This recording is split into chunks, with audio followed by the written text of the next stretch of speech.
Okay,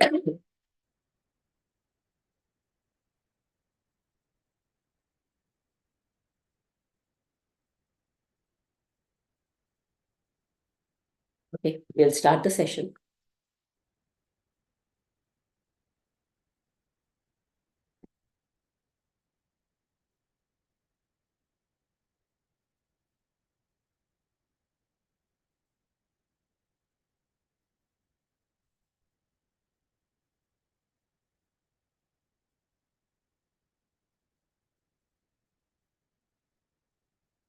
Many empty windows. I don't know how many are there right now.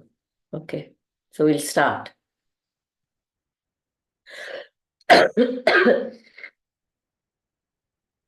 Om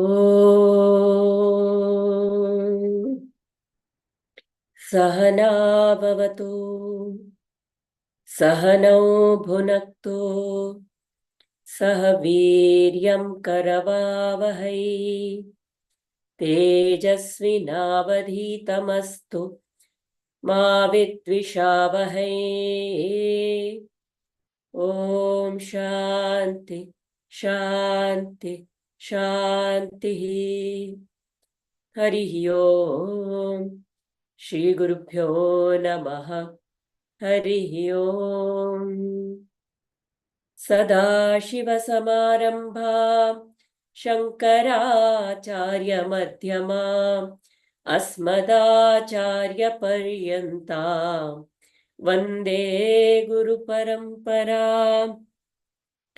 Shruti Smriti Purananam Alayam Karunalayam Namami Bhagavat Padam Shankaram Lokashankaram Shankaram Shankaracharyam Keshavam Badarayanam Subhashya Kritau Vande Bhagavantau Punah Punah. Samasta Jana Kalyane Niratam Karunamayam Namami Chinmayam Devam Sadgurum Brahma Vidwaram. Sadgurum Brahma Vidwaram.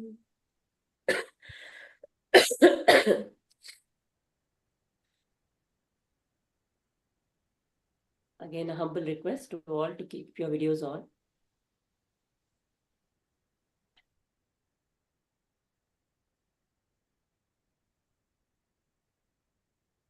So we are on page 10. So we last week looked at the the Sadhana Chatushtaya and the Shat Sampatti. That is Viveka. What are the, in a way, what is it that we want? See, there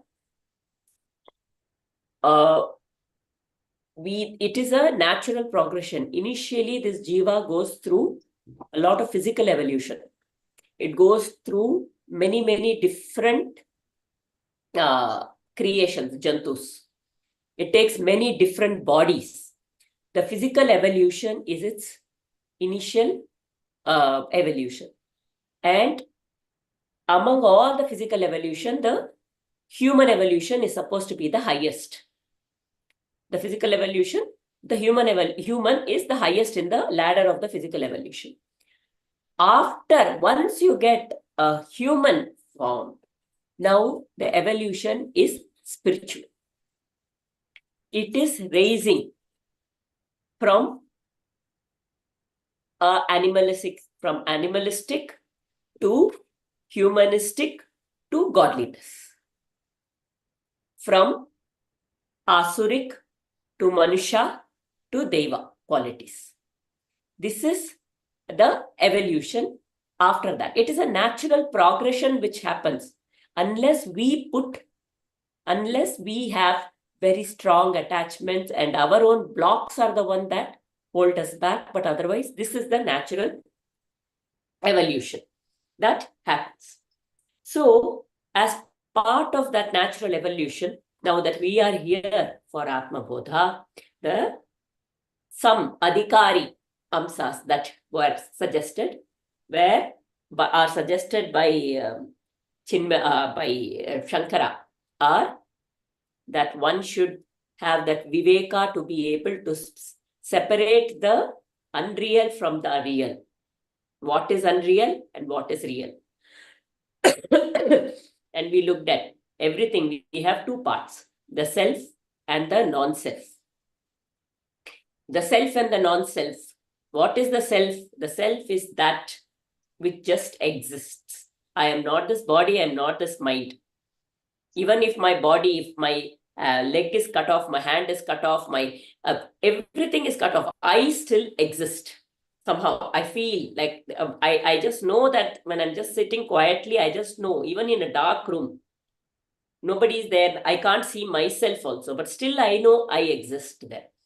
That existence is the highest self, that is the real me.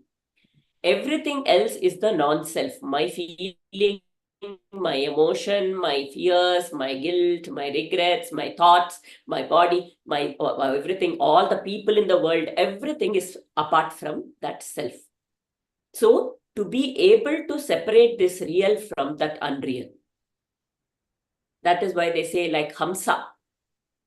Hamsa can separate the milk from the, I don't know if it's really possible, but that is what it is used as a metaphor.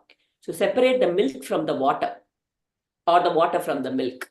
Like that, what is that which is reality? When I am going through turmoil, am I able to see that all the turmoil I'm going through is actually unreal? That self is eternally in bliss. I just have to slowly ask myself, to whom is this coming in? To who is feeling this fear? Who is experiencing this thought? And turn to that self, that existence, consciousness, bliss. Then automatically that non-self will have no value. So this is the differentiation between the real and the unreal. Many people came up with some very good things, self-doubts and self-image and this and that, so many things in the previous classes. Similarly, to be able to retract from the unreal and to go back to the real, that is Vairagya. Where I should detach from the unreal and attach to the real. That feeling, it will pull me. It will give all justification for why I should be with that feeling, why I should be with that thought. As though if this moment I don't think about it, something is going to happen. I have to have a solution right now. That will pull me, but to detach from that and to say, in whom is this coming? I will attach to that self, that divinity within. That is surrender. And that is also, that needs Vairagya, that needs a sense of willpower to move away. Vairagya is dispassion. I act in the world without feeling too pulled by things. Like an actor acting on the stage. He goes on the stage, he acts, and when he cries, the audience should cry. When he laughs, the audience should laugh. That's how involved he should be in all his actions. But yet, that actor never forgets who he is. If he is playing the role of Ravana, he doesn't start thinking he's Ravana. If he is playing the role of something, he doesn't stop thinking, no, this is, say, I am going on stage, I will never forget that this is Aarti. I will not start mixing myself with that role. So that way, when I continue to operate in the world, that is operating in the world through dispassion. That I do everything. When something happens very sad to somebody, I feel bad for them. It is not some kind of, I am Vairagya is, I am untouched by anything. So somebody comes and says some very sad, really this thing, I don't even get moved. It's not that. I feel the compassion, I feel everything, yet it does not leave any impurity within me. It doesn't leave any mark within me. That moment I cry, I move on. Now I don't add, what if this happens to me? What if it happens to my family? What if this, oh, such things are happening. If it can happen to where, we unnecessarily, we also, because of the me and mine, I see a news in the newspaper. Why does it affect me? Because I think, what if it happens to me? When the Rameshwaram cafe incident happened, bomb blast happened, I had a person asking, I went only 3 days back. Will I collect vasana? Because somehow I'm having this fear. What, when I was there, it had happened to me? You were not there, right?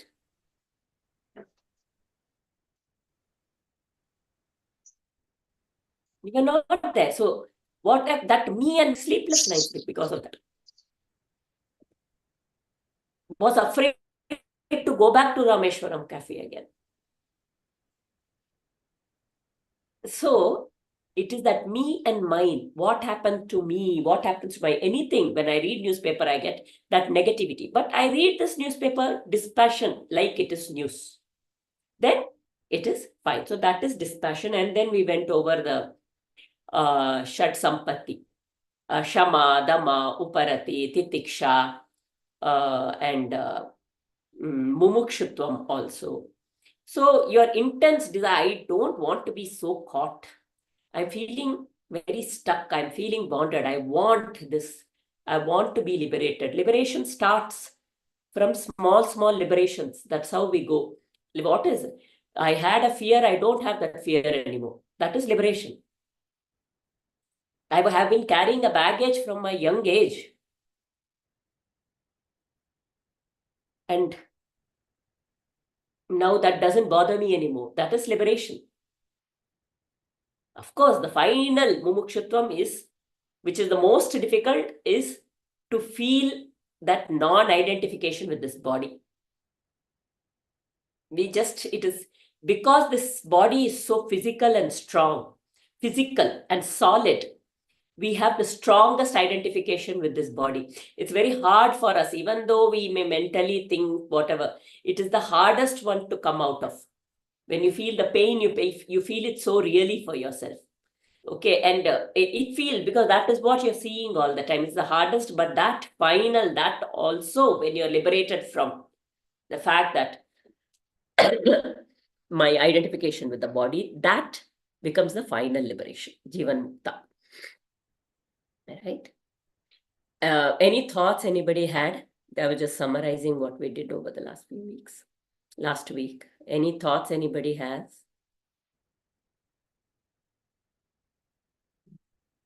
Wants to extend this or add anything?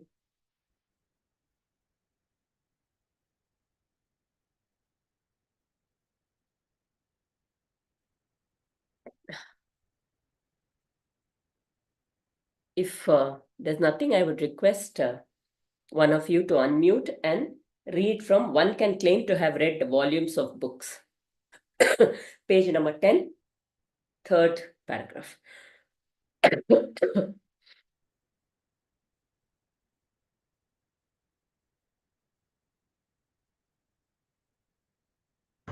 Okay. Shall I read? Thank you, Mr. Yes. One can claim to have read volumes of books and exhausted a whole library of the printed matter from its shelves, yet he may still be useless in the practical application of his knowledge. In the study of philosophy, mere book knowledge will be ineffective when the man of study enters the field of activities. Every earnest seeker must digest the knowledge gained until it grows into convictions, which can then be translated into actions. When a book is written by a teacher, it is always intended for a certain type of student he has in his mind. Every textbook is addressed to a certain class of students having given qualities, having some given qualities. They alone will be the most benefited by that given textbook. In the opening verse of the Atma Bodha, Acharya Shankara is trying to explain the type of audience to whom he is addressing in this tiny book. Thank you. I think for now we will stop. Okay. So, one of the things that we understand here is many people think only if there's a problem I need to find a solution, I need to go to God, right? Or I need to read a scripture or something. But here they're saying a steady mind is a starting point for further moving into, for further spiritual evolution. There is a wonderful spiritual evolution that happens, which starts, first we take control over our animalistic instincts, we start developing a heart, the compassion, the mind, and then from there we move towards godliness. So that is where that movement from manushatva to devatva is where this Shankaracharya says this. But now, are we all there? May not be. So does that mean we should not study? No, it doesn't. It is a prakarana grantha, and we will do. And just the very fact that we are here, we may feel we are not there, but somewhere on the ladder we must be. That is why we are even pulled to this, and we are coming and sitting and listening to this, right? So the first paragraph talks about one can claim to have read volumes of books and exhausted a whole library of the printed matter from its shelves, yet he may still be useless in a practical application. There is a story in this Bhagavatam. Okay, Hiranyakashipu. Hiranyakashipu is absolutely angry that his brother Hiranyaksha was killed by Mahavishnu. So according to him, Mahavishnu is his sworn enemy. I have to avenge my brother's death. And at that time, that Bhagavatam, he speaks such eloquent words. He says his mother is crying. Okay, she's sobbing that her son Hiranyaksha is dead. And Hiranyakashipu goes and says, "Mother, don't cry. Okay, we are not this body. We are not this mind. We are that Atman within, and that Atman is eternal. That Atman can never be destroyed. That Atman is eternal. The body is transient, the mind is transient, everything is transient, but that Atman is absent." And he goes on to describe the whole Veda so beautifully. And at the end of it, he tells his army guy, "Come guys, now I am going to avenge my brother's death by destroying that Mahavishnu." So he knows all the knowledge of the Vedas. He has the knowledge of the Vedas, but he himself doesn't know who that divinity is. That Mahavishnu is that higher self, is that very Atman, that very core, that reality, and he does not even know that. And he is saying, "I will avenge my..." Everything he'll say, but that I is not gone. I is still there.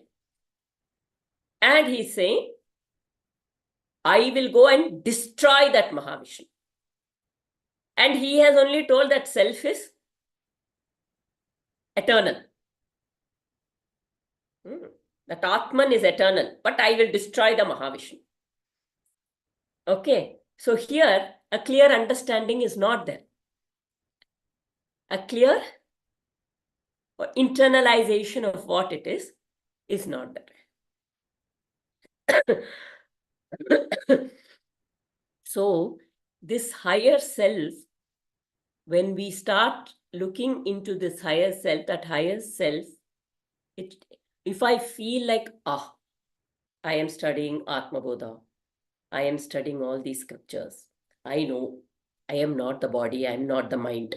And I go around and say, why do these people behave like this? They don't even know, I feel so bad for them. They don't know that they are not the body, they are not the mind. And they are that eternal Atman. I feel bad for these people. It comes with a certain sense of self-righteousness, arrogance, which comes from where? The higher self or the ego? The non-self comes from the non-self, isn't it?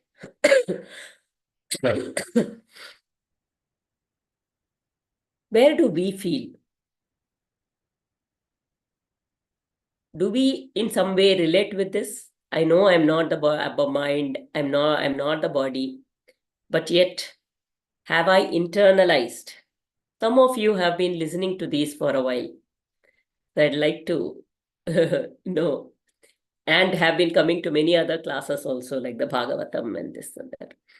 Even So, knowing all this, we feel sometimes guilty, hurt, overjoyed. but when you're overjoyed, do you know that that's the non-self? Do you realize that? Because of, I just said, because of attending all these classes, it will be always reflecting that I'm not the body, I'm not the mind, I'm not the intellect. And even the intensity of the emotions are very less. It's Recovery okay. kind. See, the whole idea is not to feel not overjoyed. It's very boring. Who will come and talk with me if I have no emotions, no this thing, and I'm like, oh, ah, for everything? I cannot interact in the world. I cannot transact in the world like that. I transact in the world with complete liberty. It's just that I don't take those deep vasanas. Yes. I It don't will be take. reflecting all the time. Yes, I just it's no. There's this I told the story I think once. I act in the world like that monk's burden story. The monk was a monk and his student were walking. And as they were walking, they see in a lake there is a lady who is drowning. The monk immediately, the student is thinking what to do, what to do. The monk goes in, he picks up the lady, he carries her and comes out, he drops her, he makes sure she's all right, and he starts walking. The student is thinking, the master, how could he? We are not supposed to be looking at girls. How could he? I really need to. Under what circumstance can we actually help or look at women? He's thinking all of these things, and he comes and finally he couldn't stop himself. He says, Master, you was it not against our monkhood? What? He said, no, you carried that lady who was drowning. I said, oh, I dropped her there. You seem to be still carrying her. Right? So that moment, this present moment, I'm feeling happy, I'm there completely, do whatever. But the next moment, when that is not needed, I am able to keep that away from my mind. That is not lingering on my mind. So then. That is making life very interesting for me. From the morning till evening, I try to be in present and do that. Even while in between I don't get sleep, then also I try to observe the breath. That is giving a relaxation. That's It's another really very good way. If you see, one of the other very good, easiest ways, they say in Kali Yuga, keeping that mind constant with the breath can become very difficult. Japa. Yes. Take some simple mantra, some simple nama japa or something. Say Shri Rama Jayam, or Hare Ram, Ram Ram, Hare Hare, Hare Krishna, Krishna Krishna, Hare Hare, or something like that, and keep chanting that. Make sure you have chanted that at least 108 times. I'll show you one way of how to do this japa. Okay, wherever you are, you don't need, you have a Rudraksh mala or some mala, that is fine. Otherwise, you can just do it with your hand, fingers. So if you do that japa, what happens, and you just choose one and don't change too many. You choose one and you keep doing that. Over time, it has a huge effect on you. It grows on you. Every cell starts recognizing that, nama, and you just keep chanting that. It is one way, and then you don't know what else to do. Something is there. So the moment you're just sitting down, okay, and there's nothing to do, our hand will go to the phone. These days, I am saying, earlier probably that was not, it may go to the phone. So just stop yourself when there's nothing to do, just to keep doing Nama Japa. When it is done, because sitting idle, sometimes you need to give your mind something, or you say focus on your breath also, it works. But now I am talking about Japa also. It's a very good way to still the mind and bring it, and it has great powers to bring back, because the same mantra, then it, even when you keep chanting that over and over again, that mantra over time, when it builds up over years, right? At the time, even when you're sleeping, it will be, that japa will be going on in your subconscious. And it will Here I want to Yeah, share one. Here I want to share one what I listened the podcast of Sri Siddheshwara Swamiji, who recently passed away in Karnataka. About Namajapa, I was telling. So the lullaby is played to the child, not to listen to the music and to enjoy. It is to sleep. So Nama Japa also should bring calmness. We should forget the Nama. If it is Krishna Japa, only Krishna should come in the mind. So the Japa should, then whatever the chanting is there, it should stop. And the entire body should be filled with the Krishna, his flute, his movement with the Kali, Yashoda, the Gopikas, like that. If it is Rama Japa, Rama's quality should come to our mind and heart. We should forget the Nama. That is the way of chanting he was telling. There The are words, 2-3 ways. Yeah. yeah, the words we should forget. The quality should imbibe, our body mind should imbibe the qualities of the character. Otherwise, it's Om, the blank between the Om. Yeah. Om, and then you focus on the silence. Blank. Yeah, Between silence. the Omkar. So we But can like meditate. He said, jokingly, he said, we can meditate even while quarreling. You should search for the silence between the quarrel. That will be a meditation. That is all we need. We need to look for we look for the Silence. words, we hook on to the words, and those words linger on our mind. If we just shifted it from the words to the silence, everything is sorted. To the silence between the words. Yes, Yes. So for the last week or so, I've been chanting Krishna Vasudevaya Hare Paramatmane Randakreshanashaya Govindaya Namo Namah. And I play this a lot because it calms me in many ways. But you had asked how has these sessions or how has this talking about Atma Bodha affected daily living. I think even in the joy or even in the sadness, there is God there also, right? And I just started surrendering all my wins and all my losses to Krishna. And so when even when I'm really overjoyed, it's not as before because it's a little more contained overjoy because the containment is within the fact that this is also the divine or that this feeling is also the Krishna, and this feeling is also understanding that this is not my creation, or this joy is not my creation, or this sadness is not my creation. So none of this is created by me. And so if I give that to the divine, then I don't have any control over what I am feeling. So then I can rest more peacefully. even in the joy and even in sadness, even in anger. Like, even if I'm angry at myself, I'll just say, okay, it's like being angry at God, so I should just not. And so I think in that way also, I see small, small changes in how I see the world or I see myself.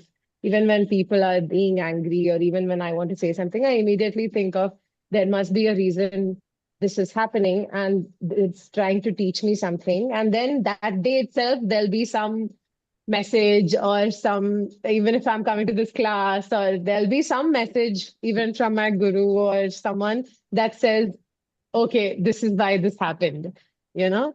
So I think in that way,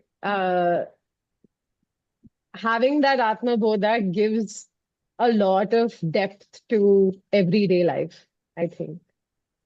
So, yeah. So anybody else wants, that was beautiful, Aparna. I just want to take it a little further. Yeah. And anybody who wants to elaborate again in your own words on how the Surrendering. sadness that is there is not created because of me. The happiness that I'm feeling is not created by me.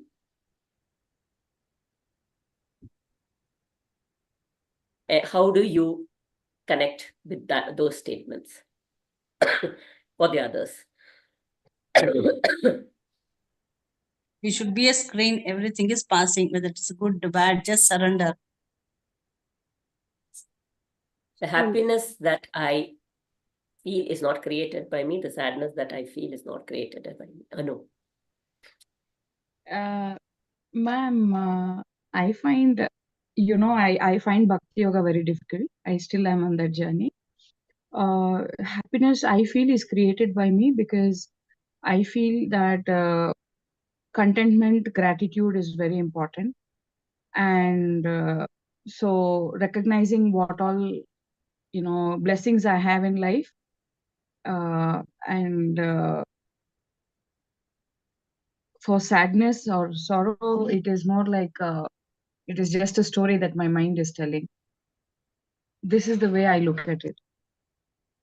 So when you're talking about happiness, you're talking more about the contentment And gratitude. and the Yes. gratitude.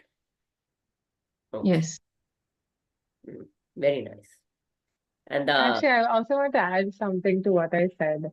When I said created by me, I also meant the creation and dissolution of that emotion happens outside of my being, because the thought process that I feel for myself is not real then, right? Like, what I'm creating for myself, or what I am thinking of creating, can also be dissolved immediately as I create it. So then the idea of impermanence, that which changes automatically, I don't have control over. And hence I said the creation and dissolution in the mind is created by me. So anybody connecting with what Aparna just said? Wants to expand on that?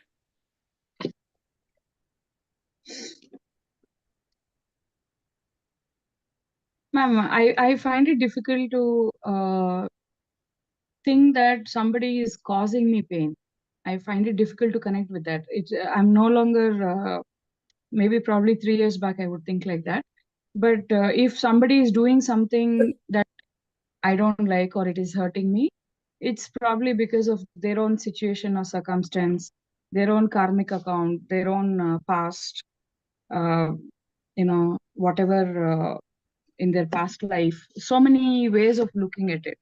So now it's like I can't point a finger to the other person. So I mean, here there is no concept of divinity that I'm talking, like how Aparna said. I know you have a strong mind block for that, but it will Yeah. come. It comes when I go to temples. Yeah, okay. It just comes, but when it comes to doing a prayer at home, I find it difficult. That's okay. Maybe you should just start doing a chant even if it is mechanical. Okay. Inish. One sec. I think something helped me pass this bridge. Because I also didn't believe in God as much, and I didn't believe in the divine, and I didn't believe in something that is created outside of me. But something that helped me was reading the Bhagavad Gita. It completely changed how I saw everything, because everything in that book, I didn't, because I never connected with Krishna before, and I never connected with the divine before. And I thought that the book was, Hindu scripture, but it is not. And so when I read it, it completely just explains how you are having this thought and how you are getting to this thought and how you have that contentment and how you have that despair. And I think that helped me kind of fasten the bridge towards, ensuring or believing in the fact that something larger than me exists, like the unconscious exists. And that, I think, just reading the first 3 to 6 chapters. I haven't finished the Gita, I'm only in the 9th chapter. But the first few chapters completely helped me get out of this, having to hold on to my intellectual property more than that which exists outside. Yeah. Sorry, I just wanted to. Thanks. That will help. See, and all of this, when it is about there's a lot of misconception that is given about, God as a, we are so confused with the way the Western, with the Western outlook of God and Indian way of perceiving God. For us, the God is in the hearts. In our own hearts, the higher self within our own hearts. You just get in touch with that, you will feel that bliss, that compassion, that absolute happiness that flows. Even in the most, amidst the most difficult situation, if you just remember your existence in the heart, it is, it just transforms you in that one moment when you remember. So for us, that is God. And now how, we could get down to simple questions to answer. They will say, how can God is all unseeing and all of that. How can he come on earth and he can, come on, if he is all, he is omniscient, he is omnipresent, but why can't he come down to earth?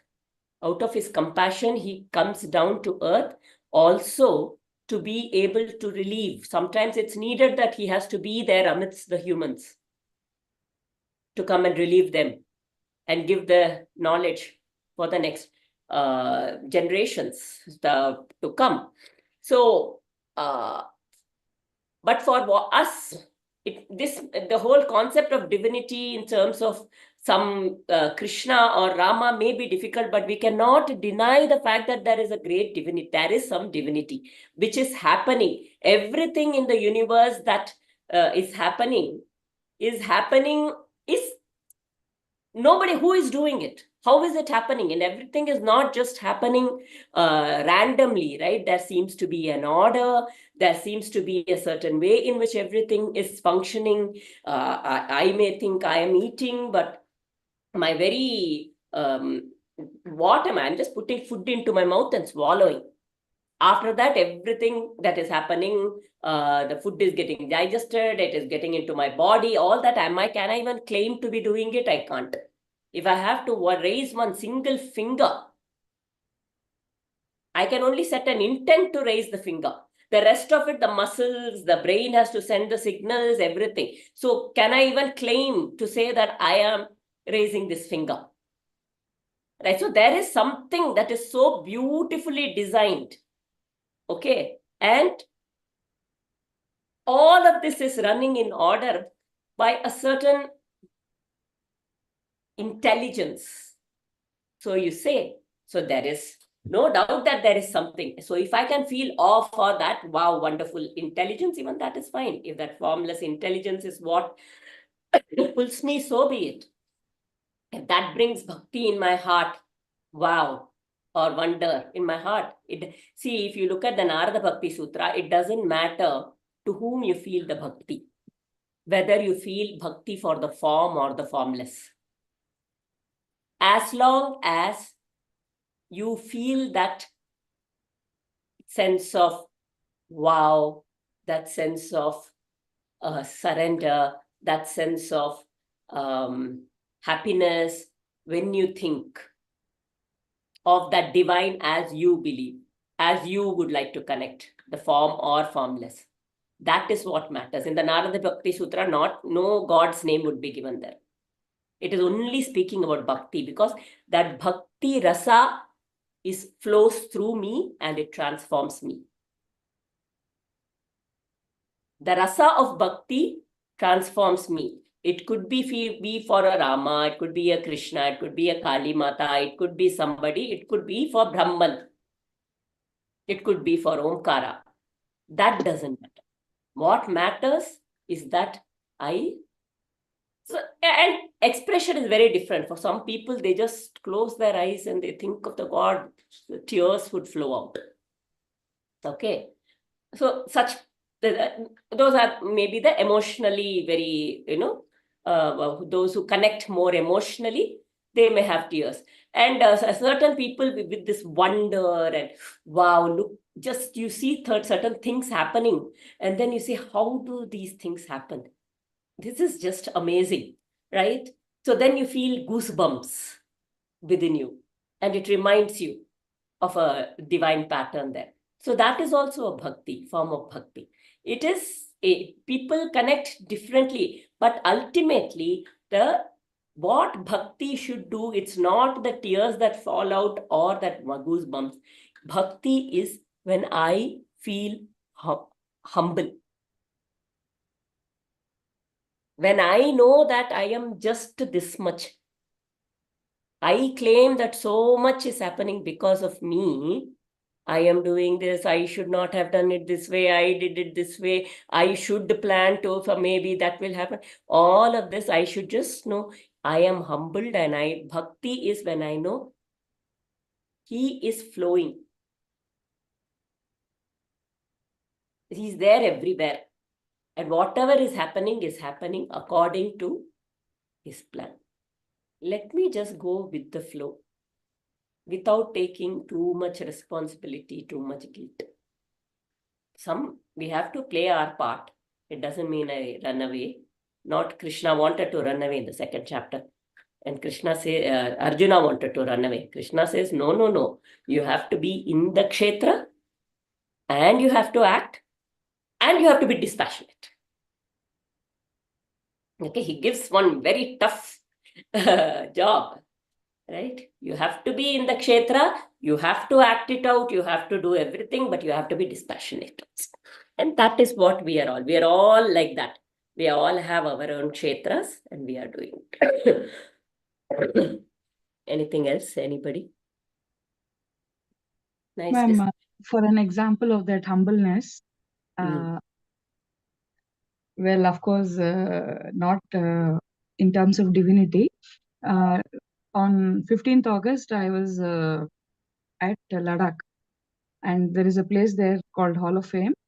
And we were going through that exhibition, the museum which is there. And then to think of all those soldiers who die, the unknown soldiers, so many people who die.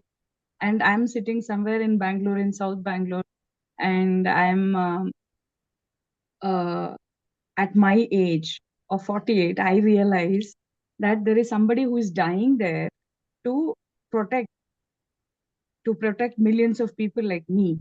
And that was so humbling, and it really brought tears to my eyes. So it's so easy for me to connect with these situations, but I'm still getting there. What is them? For those people, it's their bhakti towards the nation. Imagine giving your life for the nation. Right? They are putting, it's a form of, if you look at Swami Chinmayanandaji's words, that's what it's not easy. You may not return. Going that you are going to, probably your life is not going to be in your hands at all. So even bhakti for the country, if you look at Swami Chinmayanandaji and all, he started as bhakti for the country only. He wanted to be a freedom fighter. He was looking for freedom. He thought freedom from the hands of the British would make him feel free. And then he realized, even after that Independence Day announcement, he didn't feel the freedom. So that's when he then started doing some, I am going to expose these fake sadhus, is what he went on Yeah. to do his interviews with them. And Yeah. he went on to do it. But bhakti towards the country, anything beyond yourself, beyond your family, something beyond, it can start with that. It can start with that. But then seeing, there was a time when so many questions I used to have then initially when I was not in this stream of things, and I was like, why is this happening? Why should this happen? And slowly, as I started studying, Vedanta was my first exposure. When I started studying, it seemed like jumbled pieces coming together. That there was a jumbled piece, and one piece is just coming together. And it makes sense. Everything is happening to teach you something, was the kind of realization I had. Everything is trying to teach you something. And then it was like, oh, wow, this is just so beautiful. Everything is coming together, and I just have to keep learning and going. That's all. I just have to surrender and just keep learning, and I keep moving. Let me not complain. Let me not do anything. Let me just absorb everything that is coming and just learn and keep growing. Well, it's so much is being thrown at me just for me to grow. I am so blessed. That was a feeling of divinity. I see some people, when I see some, for a while I had that confusion.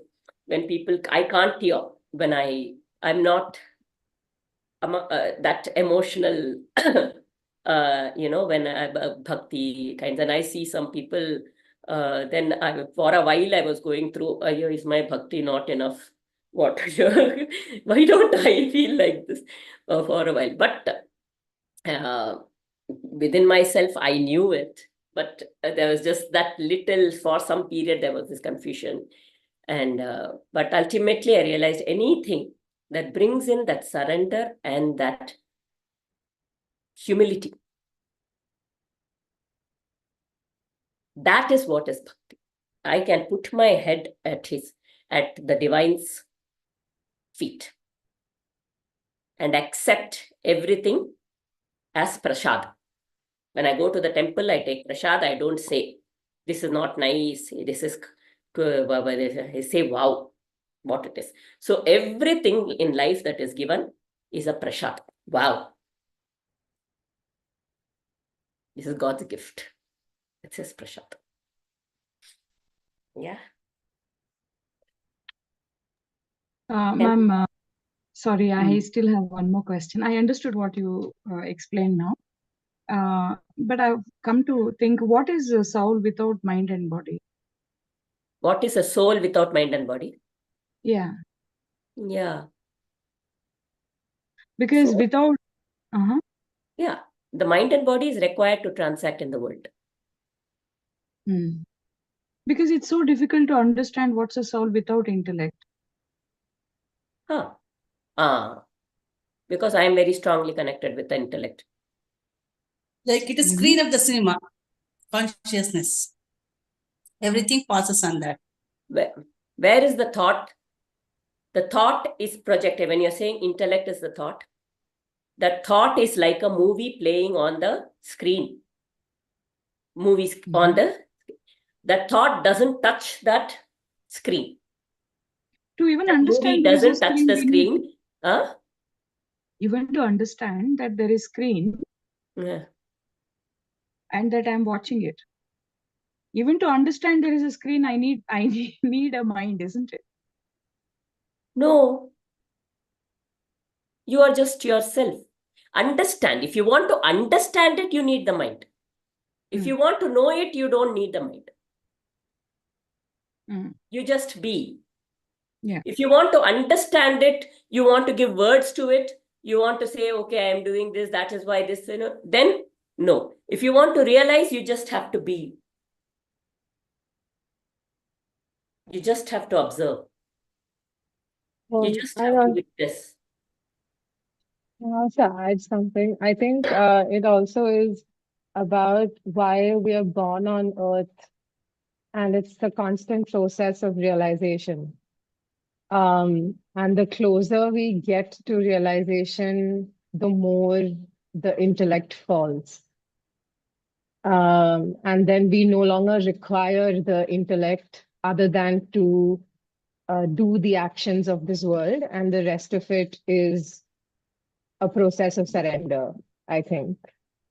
It's arti. I don't know if So that what you're kind trying of to falls say is under. like a fruit falls. Yeah. When it is time. Like a child was playing with toys at a certain point in time, but then now after a point, it grows out of it. It doesn't need the toy anymore.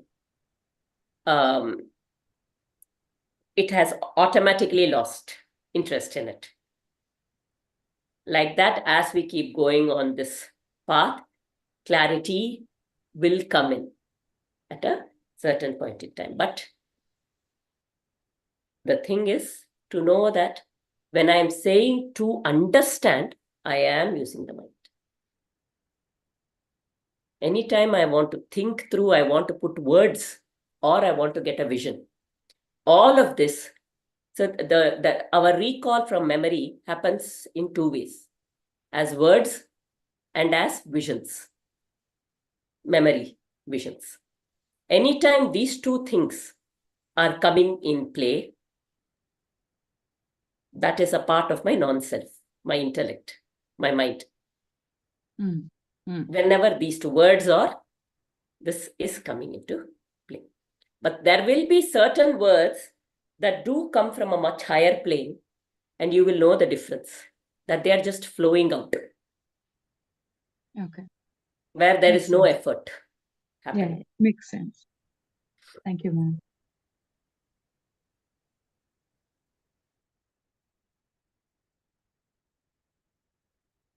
Shall we, anyone who would like to read the every attempt at living in, is it time or are we okay? Oh, we have 15 minutes more. Every attempt at living in self-control. Please read that. Ramachandran ji, maybe you could. Okay. Every attempt at living in self-control in all our contacts with the outer world, wherein all the efforts are dedicated for the higher purpose of evolving ourselves into a diviner being, is known as tapas. From from pilgrimage and fasting to japa and dhyana, all spiritual endeavors at self-control are different types of tapas. Though through these methods, one's sins, papas, become weaker. Sin is not an action in itself, but it is the tendency, vasana, to live and think negatively, which is left over in our mind as the result of our own wrong actions. These sinful tendencies become weak when we practice self-control over a period of time.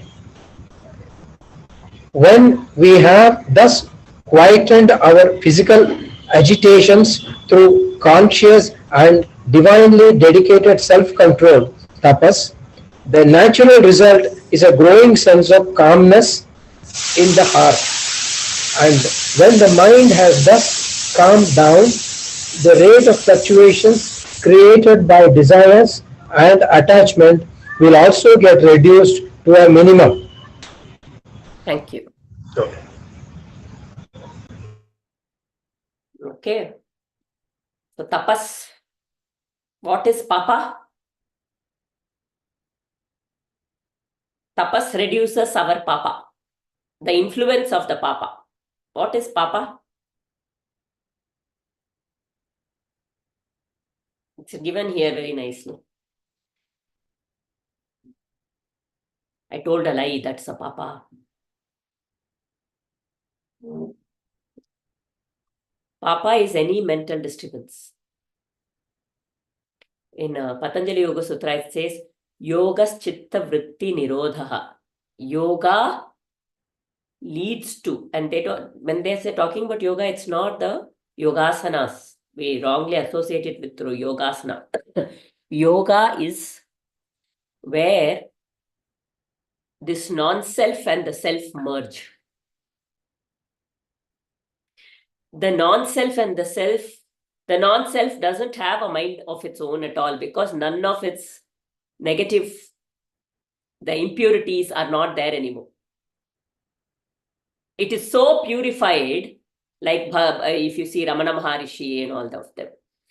Their non-self is so purified, the mind is so purified, the memory is so purified, there is nothing in it, that there is a complete yoga.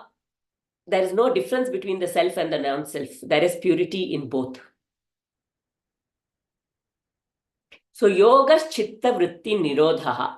When that kind of a purity comes in, then there are no mental disturbances.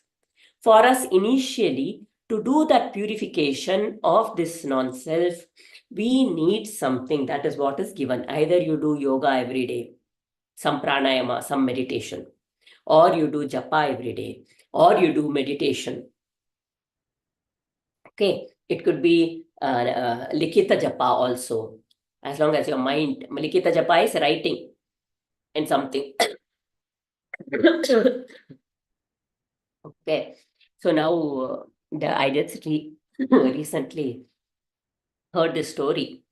There was one person who was so devoted to Lord Rama. He every day he would just write Shri Rama Jayam, Shri Rama Jayam, Shri Rama Jayam for like, see, it could be Shri Rama Jayam, it could be Om Namah Shivaya, it could be just Om Om Om. The Nada Brahman. So he would keep writing that. He had no intention. He just wanted nothing. He just said, God, I just want to be with you all the time. We may sometimes write, may my children come do well, very typical of sometimes, especially as ladies. That way, men are not as attached. Okay, we women are much more, I think so. Ramachandran ji should tell differently. I feel women we are made that way, I feel, somehow.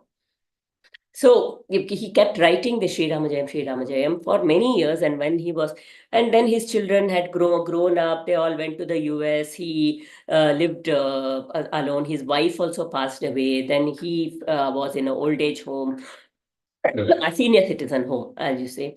And then he was taken, once he fell sick, so he was paralyzed, he was taken to the hospital, and there at night, he couldn't move, and he had this strong urge to, use the urinals. And he kept calling out to people, calling out, and nobody came. And then he felt really miserable. He didn't know what to do. So he had to let himself free right there on the bed while he was on the bed itself. At that time, and when he was lying down in that soiled clothes, he told Rama, what is this? I kept, Koti Japa I have done all through my life, writing Shri Rama Jayam, and to be like this all alone in my own soiled clothes like this, what is the purpose? Why are you so heartless? And all that he was saying. So after some time, two boys came in, and they said, I'll clean you up. Okay, now they came and they cleaned him up and they went away. The next day, the doctor came and checked him, and they said, he said, I am so thankful. Yesterday, I was feeling very miserable, but then two of the boys came and helped me and changed me. Can you please call them? I'd like to thank them. And that lady said, the doctor said, sorry, we don't have any male attendants at all over here. Okay, so I'm going to leave the rest to your own thoughts. If I think too long, I mean, even if I think logically, there are no attendees. How did it happen? Who came and cleaned? Is the question. Okay, so for him, that person, because he was so devoted to Rama, he felt Rama and Lakshmana themselves came as the boys, and it came, wow, how much compassion, how could they come and clean me? Did you have to come? Did I have to do, how much papa have I done that you had to come and clean my, this thing? See, that is how he looked at it. Okay, that was his takeaway. It's a very, very personal thing. This bhakti, this devotion is a very personal thing for all of us. And that tapas, some tapas we take up, it will have its effect. I have one video, I have one screen which I will, maybe that will help if I can look it up, or maybe in the next class I'll bring it up. The power of tapas. The more you do one thing again and again and again, just like when I keep thinking about something negative, what happens? It keeps getting deeper and deeper inside, isn't it? It becomes deeper and deeper. Now I choose something to do tapas on. Tapas is persistent practice. If I choose something to do tapas on, like the japa, or that is all for the non-self only, it is not for the self. Okay, so I choose something like a tapas, like likita japa or japa, or constant remembrance of the God. If I keep, or constant Atma Bodha remembrance, I'm not the body, I'm not the mind, I'm the soul, that divine. I surrender to the divine at all point in time. Whatever happens, I accept and I flow with it. If I put these kind of tapas thoughts within, they also very consciously, they become very deeply seated in my subconscious. And then just like a negative vasana can come up without my knowledge, because I have indulged in it too much, it just comes out, I'd have no control. Like that, the more I practice this divine thoughts, that goes and takes such a deep this thing seeding within my subconscious, that even without my knowledge, after a point in time, it will start working. It will come out. So, but that initial effort is required. Initially, effort is required. Afterwards, it is effortless. It will start happening. That initial effort, here is where I have a choice. When I am having a negative feeling that is coming up, I have a choice to go with the negative. My nature is freedom. True nature is absolute freedom. I don't have to be caught. So if a negative thought is there, I can keep going with the negative thought, or I can replace it with a divine thought, my japa, my breath, my focus on silence. Then what will happen? Your mind will automatically seek that japa. The mind will automatically start seeking silence. It will not like to be in turmoil too much. It will come back. I have to keep training myself. Initially, effort is required. That tapas. You will see tapas is not only standing with the hand like this and standing on one leg and doing anything, that is done with absolute determination and willpower, where I take control. That is tapas.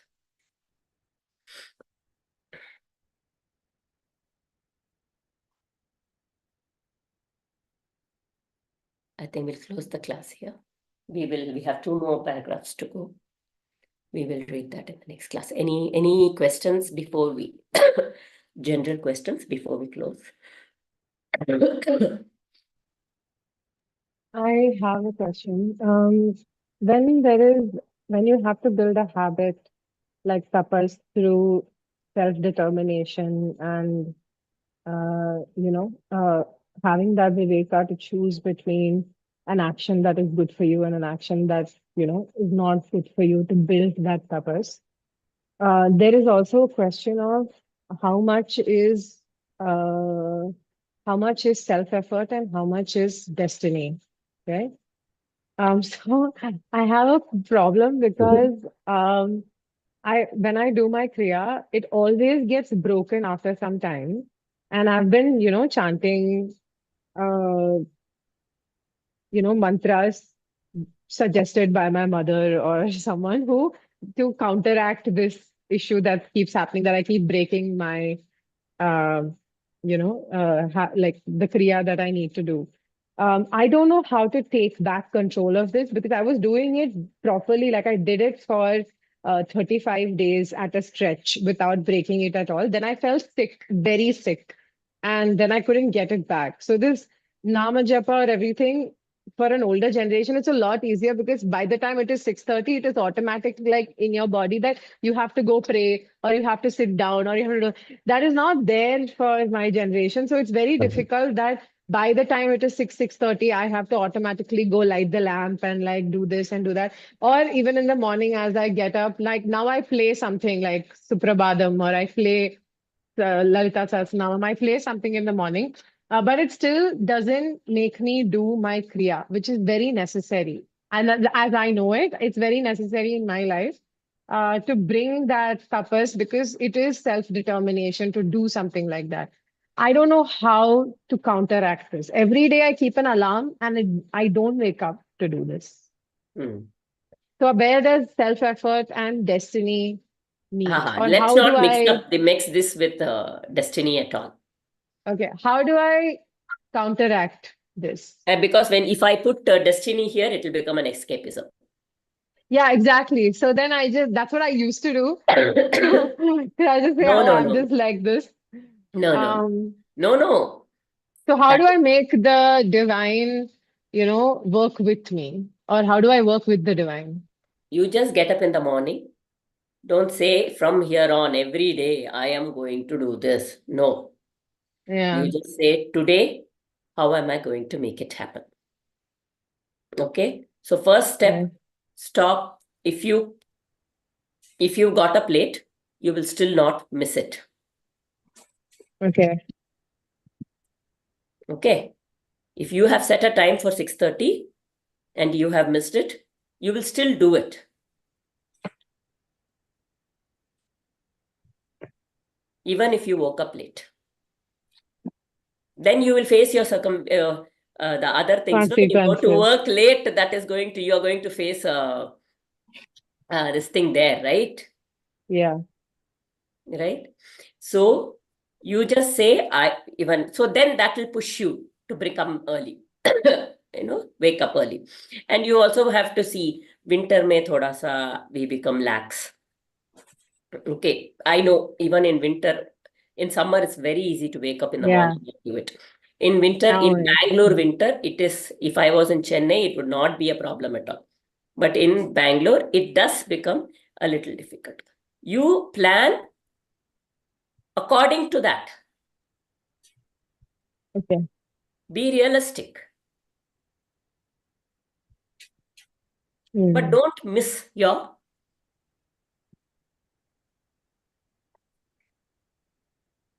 Yeah, I don't respect that.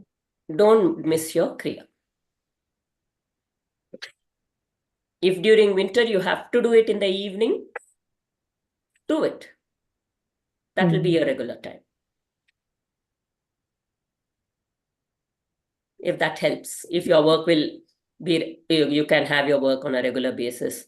You can cut off from that. I don't know how it works for you. Whatever it is, plan realistically. Understand yourself and plan properly. Don't just put one very ballpark. Make it very, customize it to yourself. I am not able to. No, I do that. Okay, I Yeah. customize it to myself. Okay, Because in winter, Yeah. I know I normally get up in summer. I can very easily get up by 4:30. In winter, I do not get up before 5:30, 5:45. Mm. Okay, then everything kind of multiplies, and I need 2.5 hours. Yeah. Okay. Okay, so it all goes. Uh, so I customize it to myself. I am right now very lucky. My children are away from home, so not lucky that way, but I'm able to do this a little easier. So I'm saying, so customize it to yourself, understand your body. This is what I had discovered. For a while, I used to also beat myself up. And I said, winter May in Bangalore is a little difficult. I will plan according to that in all of winter. That's it. Okay. Maybe if you think that's the same problem, you can do that. No, it is not only weather. It depends upon our health, our circumstances, the priority of the house, family. So, Yeah. you know, Make from sure past 15 days, somehow same from time past is important, but if not same time, at least that day, the Kriya should have happened. from past 48 days, I had decided I will chant Vishnu Sahasranama twice a day. Many a times it was not possible morning and evening. What I did is before going to sleep, twice I chanted. Because it was so compelling, the situation was, I had to do that. So before going to bed, 2 times. So I was guilt-free, satisfied. I have done Aarti it. ji, Yes, Aarti Prem. ji, sorry I came late. Guest came, so I was held up. Okay. And Aarti ji, आप क्या क्रिया बोला? What is the kriya you were telling or something? No, I don't know. Aparna is doing some Kriya, I think. अच्छा, She's Oh, yeah. No, I follow Sri Ravi Sudarshan Shankar kriya. Ji. That's no, I do Sudarshan Kriya. Ah, Sudarshan kriya, na? Yeah. Art of living I ka. follow Art of Living. Yeah. Yeah. I follow Isha Shambhavi Mahamudra. Yeah. Any kriya is breathing technique, right, Madam Aarti? Huh? Breathing technique. Any kriya is No, breathing, see, related all to of breathing. breathing technique and Breathing technique. slowly you connect to yourself. Anu, you might really like these Kriyas for all you know, if you know. Yeah, they are very simple, this thing, but they help you connect to yourself beautifully, actually. Om chanting and all, no? Everything will be there. They have a Yeah. sequence of Very, steps to be performed. yeah, yeah. Very nice. That is. Yeah, something you have to have on a regular basis. That is your tapas. And japa. Japa is the easiest.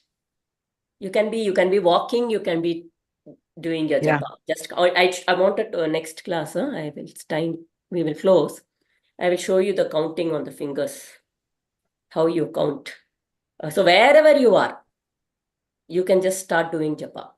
And you have a count. I will do 508 of this japa the whole day. For those Shiva, who any god. you can say Om Namah Shivaya, Hare Krishna, Krishna Krishna, Hare Ram, Ram Ram, Hare Hare. Or you can say just Om, Om, Om, Om, you chant. Anything you doing, like say, if I would say Om, Om, I would say 10. I'm just saying 108. Okay. So you have a count and say, through this day, I am going to count. I am going to chant so many Oms. Whenever my mind goes somewhere, I will keep. So what happens is, now that becomes your tool, automatic tool to help you take control. Okay. So while you're walking, don't talk to anybody and just chant Om, walk the chant. And just keep counting. So these are all very, very tools and techniques given out of absolute compassion by our rishis, all for our well-being and for our yoga. So today topic is third Third verse, na? Huh? You have taken third verse? Verse third. Illa. We are still on the first verse only. We have not completed the first verse. First one. Oh, great. Yeah, 2 paragraphs still left in the first verse. First one. Okay, Yeah. okay. I missed it. But you will be sending the record, na? Recording. It is there on YouTube. It will automatically be there. Yeah, I will see that. I'll close the Which session now. channel is it? Sanatana Gurukulam. I've been posting it in the group. Yeah. Last time also you did it. I have posted This it. is being live recorded, Yeah. this session. Yeah. Good. Yeah, for your information, you all know, right? I hope I've been live streaming this. Okay, it's okay. For me to record and put it in a drive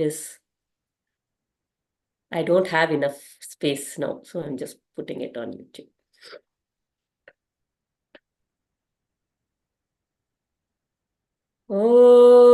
Oh.